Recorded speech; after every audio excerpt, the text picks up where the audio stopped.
Hoy tengo el gusto de tener en mi estudio aquí en Washington a Carlos Pérez Barriga, director y propietario del diario El Universo de Ecuador, y a Miguel Enrique Otero, el editor, el presidente del diario El Nacional de Venezuela. Estos son dos de los periódicos más reconocidos, más respetados de América Latina. Sus periodistas se han atrevido a criticar a sus gobiernos y hoy en día están sufriendo las consecuencias. La prensa independiente sobrevive en medio de estas situaciones de acoso, de miedo, de presiones. Sobre todas estas cosas, sobre toda esta manera de influir sobre la comunicación en el día de hoy, en nuestro siglo XXI, converso con Miguel Enrique Otero, de El Nacional de Venezuela, y con Carlos Pérez Barriga, de El Universo de Ecuador. Miren. La censura siempre ha existido. La relación entre los gobiernos, los políticos, los poderosos y los medios de comunicación social independientes siempre han sido complicadas. Sin embargo, en los últimos tiempos hemos visto innovaciones, nuevas maneras a través de las cuales los gobiernos intentan influir sobre los medios. ¿Cuál es lo más insólito? ¿Cuál es la manera más rara, más nueva a través de la cual el gobierno de Ecuador ha tratado de censurarlos a ustedes? En los noticieros, cuando los periodistas denuncian algún tema, al día siguiente el gobierno produce unos videos en contra del periodista. Y al día, ¿Qué quiere decir en contra del periodista? Personalmente, atacándolo personalmente. Sí, atacándolo, cuestionando lo que ha dicho. Y al día siguiente, en el siguiente noticiero, interrumpen el programa y se lo pasan mientras está durando el programa de periodista. ¿Y ustedes en Venezuela? Bueno, es que la censura como se conocía antes no existe hoy en día, es mucho más moderno, más sofisticado.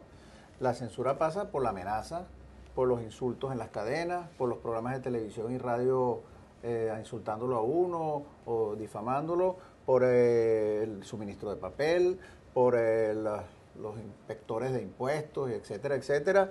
En fin, no es lo mismo. Esa censura que tenía Pérez Jiménez, donde había un señor ahí con un creyón rojo, eso hoy no es. Pérez Jiménez es el dictador venezolano de los años 50. Sí.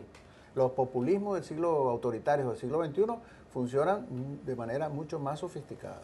Ahora, ¿cómo es diferente? Usted siempre, el periódico El Nacional en Venezuela, siempre ha tenido una historia donde los gobiernos han intentado influirlos, ¿no? Sí, claro. En esta época es más intensa. Mucho más intensa, porque lo que pasaba antes es que los gobiernos violaban la Constitución atacando los periódicos o la libertad de expresión. Hoy en día crean leyes que son anticonstitucionales para atacar la libertad de expresión. Mire este video de Diosdado Cabello, el presidente de la Asamblea Nacional en Venezuela. O sea, tú vas a montar negocio contando con el gobierno. Ah, qué mantequilla, será en la Cuarta República, ahorita no. ¿Cuántos dólares se han llevado ellos de aquí de Venezuela? ¿Cuántos? Millones de dólares se han llevado. Bueno, que compren su periódico, pues, que compren su papel, el gobierno no les debe nada. Yo voy a montar una venta de perro caliente y si Adán no me manda los perros calientes, entonces yo me le eché la culpa a Adán, pues. No, si yo monto una venta de perro caliente, la manejo yo pongo lo que voy a vender ahí, ¿vale? ¿Por qué Diosdado Cabello, el presidente de la Asamblea en Venezuela, dice eso de los dueños de los periódicos? Bueno, porque están justificando el no permitir que los periódicos tengan papel prensa. En Venezuela, para tener papel prensa, tienes que tener las divisas del Estado que están reguladas y las otorgan bajo permiso, o comprarle a un monopolio del Estado que se llama Fundación Maneiro, que es la que vende papel. A nosotros no nos han vendido absolutamente nada. Entonces, eso llega hasta el extremo de que de nosotros no hay manera de obtener papel. Y es la manera de obtener papel es a través del Estado, no hay otra manera. No podemos fabricarlo, no podemos importarlo directamente. Pero ustedes siguen publicando un periódico todos los días.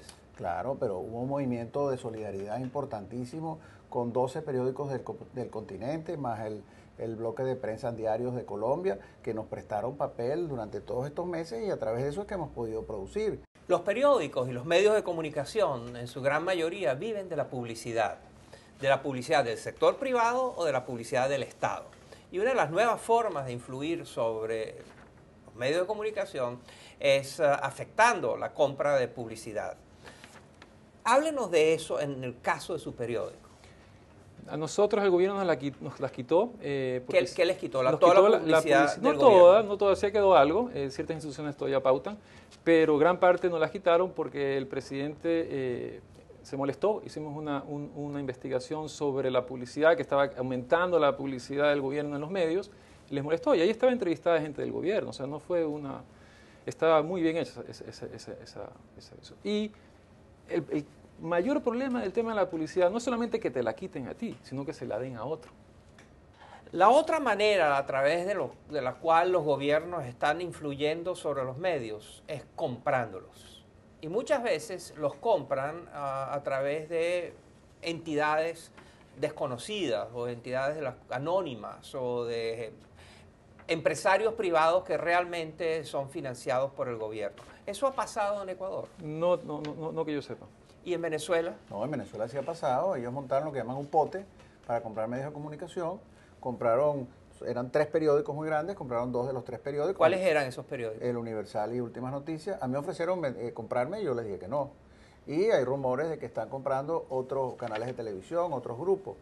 Claro, yo no sé con esta bajada del precio del petróleo si van a poder hacer eso, pero efectivamente ellos han ido comprando medios con dinero público y los medios quedan a nombre de unas holding en unos paraísos fiscales donde nadie sabe quiénes son los dueños. Cuando usted hace esas acusaciones, usted no tiene miedo que el gobierno vaya a tomar represalias. El gobierno lo ha acusado a usted, le ha iniciado varios juicios contra usted. Bueno, Moisés, obviamente nosotros publicamos cosas que son muy delicadas.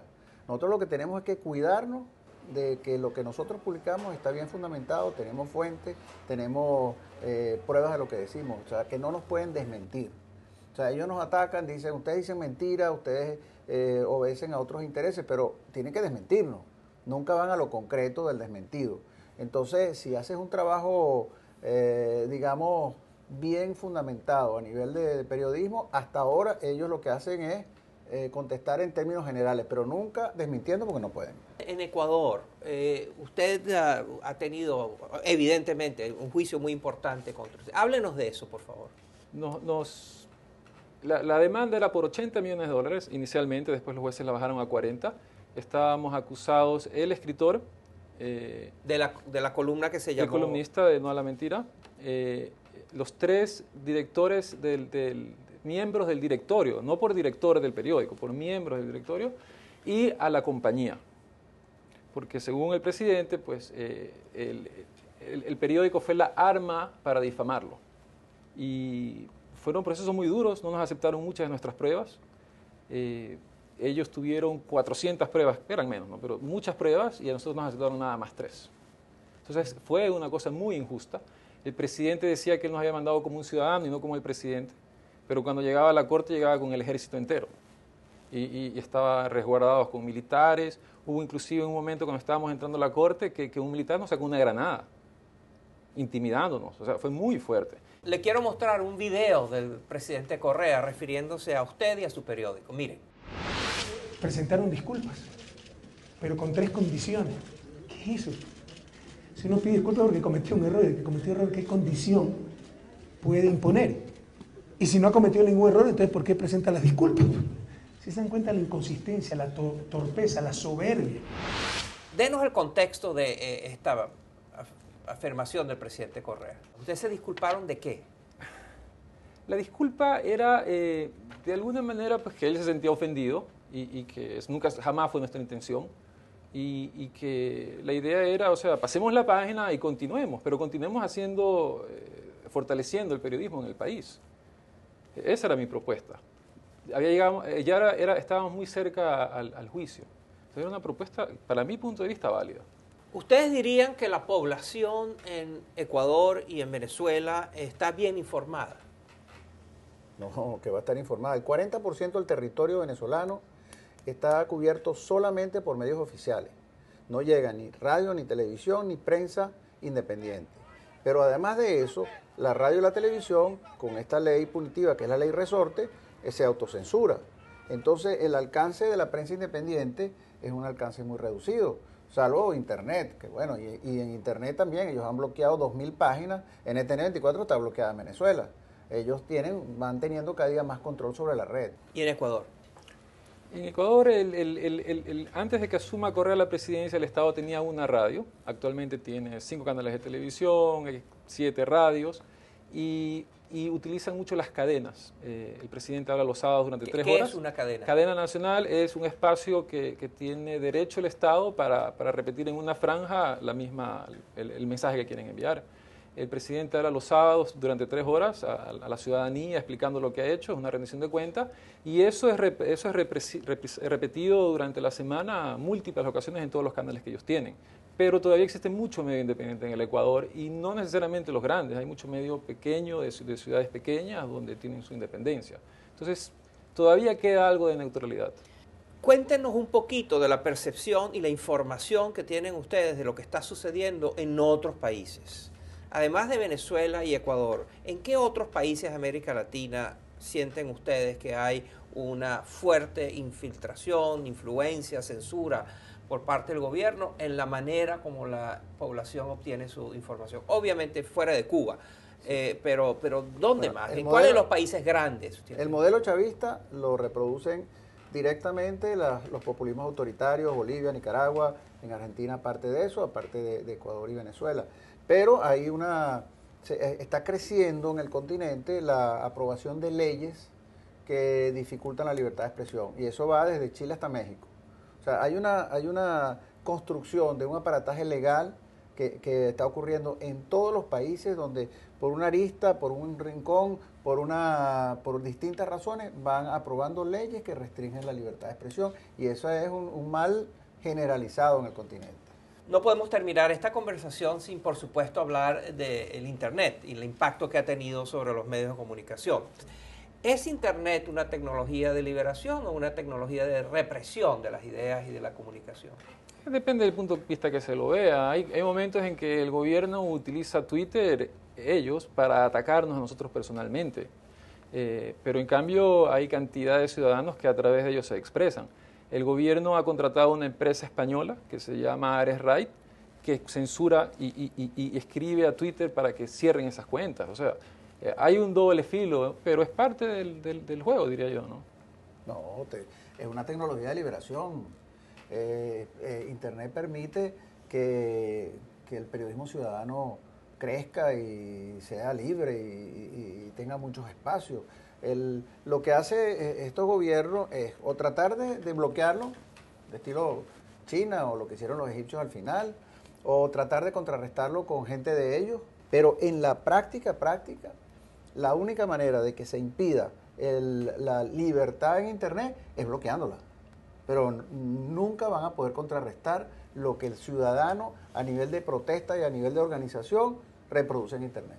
Carlos Pérez Barriga, el director del diario El Universo en el Ecuador. Miguel Enrique Otero, el director de El Nacional en Venezuela.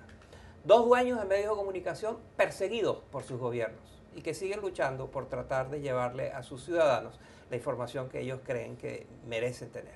Muchas gracias a los dos. Gracias a ti.